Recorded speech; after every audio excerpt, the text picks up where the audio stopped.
So I'll treat you just like what a patient, okay? So I'm just going to say, Jessica, we're going to have you, jumping on and off this. And like I said, I haven't seen you jump on this. First of all, not that I want to give you a motor learning here, but just have you jump onto, and you certainly use your hands as you need to. I already told them, you've never played on this. I mean, other than just demonstrate with the patients. But I'm just kind of curious to see what happens with your legs when you jump up here. Okay, yeah. So I've fallen off. No, and that's fine. You'll do that because our real patients will do that. And so do that a couple times. Yeah, see, that's good. Do that one more time. In motor learning, you'll pick that up real quick. Okay, now what we'll do is I'll have you jump up there, and I'll let you just dive into that valgus deformity. Yeah. Because that's so oftentimes what we see. So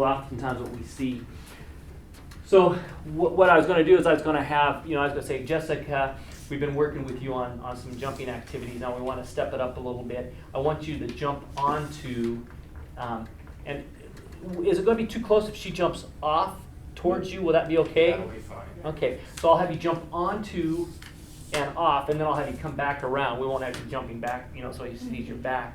We'll do that. And again, try to, what I'll do is I'll have you do that a couple times, and I'll say, now Jessica, try to do that without letting your leg come in. And you can try to improve a little bit. And I say, you know what, let's do this. Let's challenge you just a little bit with the band, okay?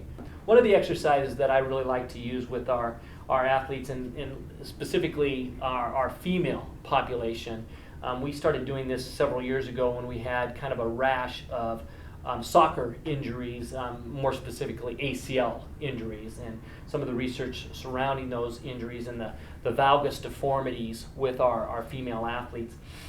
So I'm going to have Jessica jump onto and off of the balance shuttle system, and Jessica trying to be as wide as you can, trying to be stable as you can. Do that a couple times for me. We'll jump onto, and certainly use your hands as you need to for stabilization. I'll be right here for you.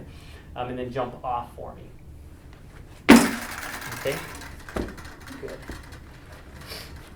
We'll do that a couple times. And what I want you trying to do, try not to let your legs dive in as much as you can. Trying to keep those apart if you can.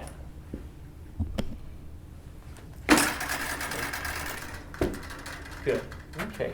Now what I want to do is I'm going to have you put this around just above the knee. So put that around. We'll use this band, and boy, really powerful. It will get the hips really fatigued.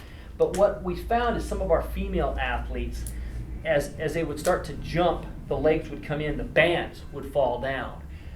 So I'm going to challenge her a little bit.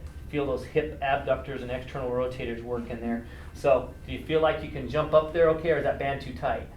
We'll find out. Okay, so I'm right here with you. So jump up there, keep those legs apart, exactly. So what we're trying to do is maybe almost facilitating that abduction, external rotation. And again, do that again. Good. So we would do that, and then again, that's fine. We can go ahead.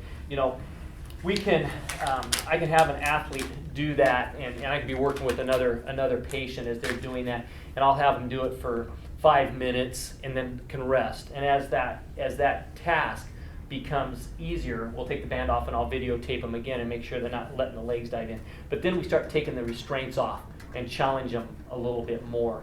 I make it a little bit higher as well. With one athlete, a Division I athlete, a soccer player at the University of Portland, we actually put a BOSU ball on top of this and had him jump up on that and off. And it was really, really good exercise for her. So that's one exercise we'll do with that.